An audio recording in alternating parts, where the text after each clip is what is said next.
Assalamualaikum warahmatullahi wabarakatuh. Saya Rizky Nurul Aulia. Di sini saya akan menjelaskan tentang etika part 2 yaitu konfidensialitas dan juga stereotip.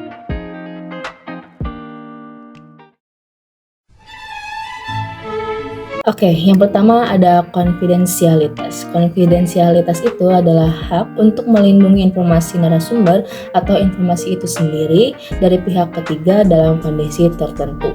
Perbedaan antara privasi dan konfidensialitas adalah privasi terletak pada komunikator, sedangkan konfidensialitas terletak pada komunikan. Konfidensialitas adalah informasi-informasi yang bersifat pribadi seperti anggota keluarga, status kawin, alamat, lalu informasi kesehatan dan juga social security number. Tetapi menurut Alvin Day, konfidensialitas itu bisa dilanggar demi kepentingan umum, tetapi tidak dengan jurnalisme, karena itu melanggar hukum pers dan juga bisa membuat media tersebut kehilangan kredibilitasnya.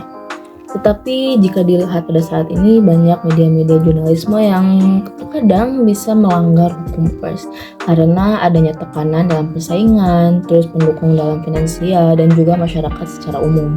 Contoh kasusnya yaitu politisi UK Matt Hancock mendapati bahwa pesan-pesan WhatsApp-nya telah dibocorkan oleh akun media yang bias untuk mendorong agenda anti-lockdown. Dan pesan-pesan tersebut ia buat saat masih tingginya kasus-kasus COVID pada saat itu. Nah, jurnalis yang membocorkan pesan-pesan WhatsApp ini, Elizabeth Oshak, mengatakan bahwa dirinya bertindak atas kepentingan umum.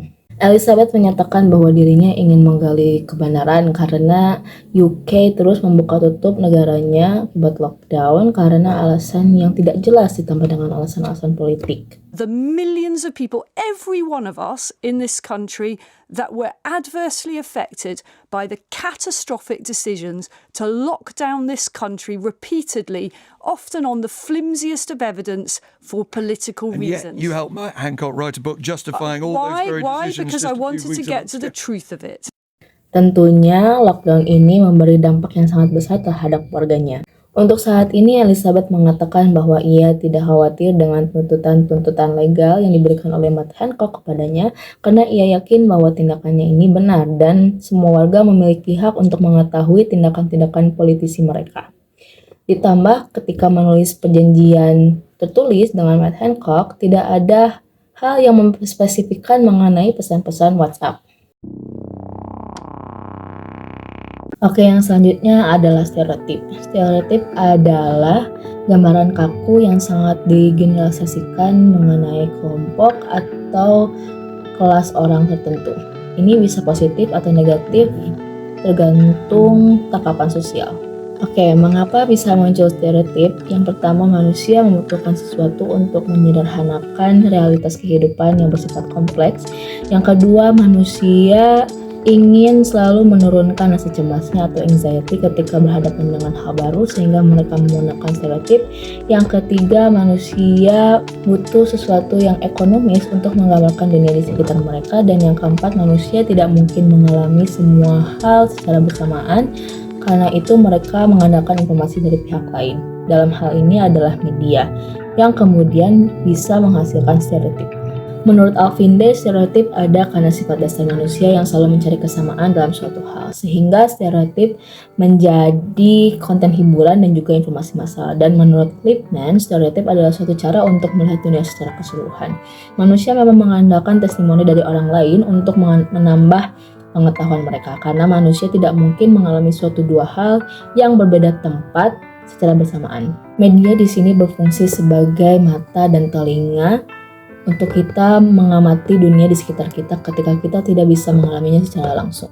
Media menghasilkan stereotip yang berpengaruh besar terhadap gangguan, kekerasan, diskriminasi, dan juga gambaran gender di dunia nyata. Sehingga media harus bisa membedakan antara stereotip dan juga dunia nyata. Stereotip bersifat tidak netral karena setiap manusia memandang kehidupan atau realitas secara beda. Dan ketika dalam kelompok, stereotip akan menghilangkan hak individu untuk menentukan dirinya sendiri.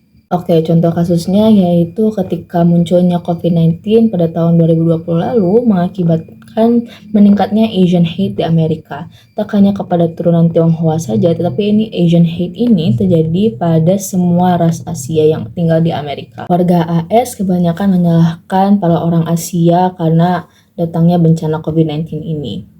Memang COVID-19 berasal dari Asia, tetapi melakukan kekerasan dan menganggap semua orang Asia itu adalah pembawa virus tidak akan menghilangkan COVID-19 ini. Now what is happening to us, as an adult, it's really hard to comprehend, like the hate. There's so much hate. What is our goal?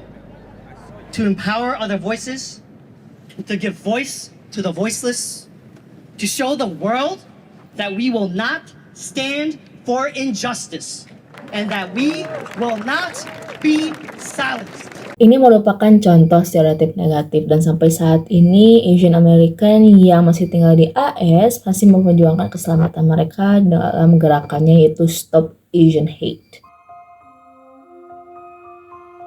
Konflik kepentingan dan budaya populer.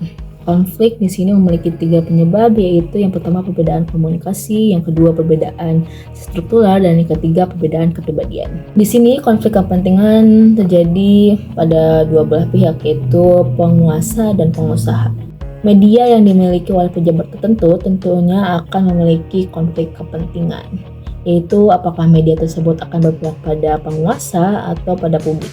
Contohnya penggunaan media sosial dalam demokrasi. Tentunya penggunaan media sosial dalam demokrasi memiliki dampak yang positif.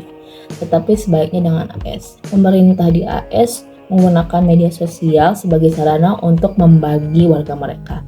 Kini ada istilah sebagai leftist dan rightist karena kebanyakan media di sana dimiliki oleh politisi tertentu sehingga orang-orang yang mengikuti sisi politik tertentu hanya akan mendapatkan hal-hal positif dari ideologi mereka yang mereka ikuti dan hal-hal negatif dari ideologi yang lain. Ini dinamakan echo chamber effect. On the political spectrum to appeal to specific consumers.